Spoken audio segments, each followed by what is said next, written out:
Episode 124 இருட்டின் தேடி. விஜயநகர அரசவையில் ஒருநாள் அரசர் கிருஷ்ணதேவராயர் கவலையுடன் அமர்ந்து கொண்டிருந்தார். அமைச்சர்கள், வீரர்கள், அறிவாளிகள் அனைவரும் மண்டபத்தில் கூடியிருந்தனர். அரசர் கூறினார், நமது அரண்மனையில் ஒரு விசித்திரமான சம்பவம் நடக்கிறது. சில நாட்களாக அரண்மனை பொருட்கள் மர்மமாக மறைந்து கொண்டே இருக்கின்றன. இரவில் மட்டும் தான் இந்த நிகழ்வு நடக்கிறது. எவரும் எதையும் காணவில்லை. இதற்கு ஒரு தீர்வு காண வேண்டும். அரண்மனைக்குள் திருடர்கள் புகுந்துள்ளனரா, அல்லது இது ஒரு சூழ்ச்சி? அரசர் உறுதியாக ஒரு முடிவுக்கு வர வேண்டியது அவசியம். தெனாலியின் சாமர்த்தியம். அரண்மனையில் நடந்த மர்மம் குறித்து தெனாலி ராமன் ஆர்வமுடன் கேட்டுக்கொண்டிருந்தார்.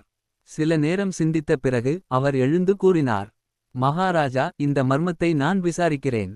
இன்று இரவு அரண்மனையில் இருக்க அனுமதி வேண்டும். அரசர் உடனே ஒப்புக்கொண்டார். தெனாலி அரண்மனையின் இருண்ட நடைபாதைகளில் கவனமாக ஒளிந்து கொண்டு மறைந்திருந்தார். இரவு நேரம் வந்து சேர்ந்தது. அரண்மனை முழுவதும் அமைதியாக இருந்தது. ஆனால் தூரத்தில் ஒரு சத்தம் கேட்டது. மறைந்த மர்மம்.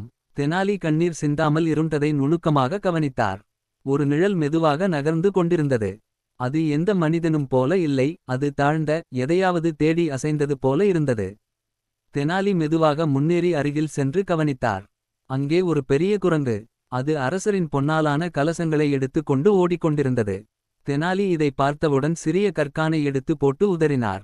குரங்கு பயந்து கொண்டு பொருள்களை கையில் போட்டுவிட்டு ஓடிவிட்டது. தந்திரமான முடிவு. அடுத்த நாள் காலை அரசர் மற்றும் அமைச்சர்கள் அனைவரும் ஒன்று கூடி இருந்தனர். தெனாலி ராமன் மன்றத்தில் நின்று கூறினார், மகாராஜா, மர்மம் கரைந்து விட்டது. இது ஒரு திருடனின் செயல் அல்ல. உங்கள் அரண்மனையில் இருக்கும் பழைய ஆலயத்தின் பின்புறம் ஒரு பெரிய பழைய மரம் இருக்கிறது. அந்த மரத்தில் வாழும் பெரிய குரங்கு ஒவ்வொரு இரவும் அரண்மனைக்கு வந்து பொருட்களை திருடிக்கொண்டு போகிறது. இதை ஒழிக்க அந்த மரத்தை வேறிடமாய் மாற்றலாம், அல்லது அரண்மனைக்குள் நடமாட முடியாதபடி தடுப்புகளை ஏற்படுத்தலாம்.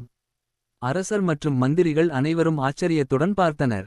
தெனாலி, நீ எப்போதும் போலவே புத்திசாலித்தனமாக சிந்தித்து இந்த மர்மத்தை தீர்த்துவிட்டாய் என்று அரசர் மகிழ்ச்சியுடன் கூறினார். அவரது அறிவுக்காக தெனாலிக்கு ஒரு சிறப்பு பரிசு வழங்கப்பட்டது. விஜயநகரம் முழுவதும் தெனாலியின் சாமர்த்தியத்தை புகழ்ந்தனர். இதையறிந்த மக்கள், இருட்டின் தேடியில் தெனாலி கண்டுபிடித்த மர்மம் எவரும் எதிர்பார்க்காத ஒன்று என்று பேசிக்கொண்டனர்.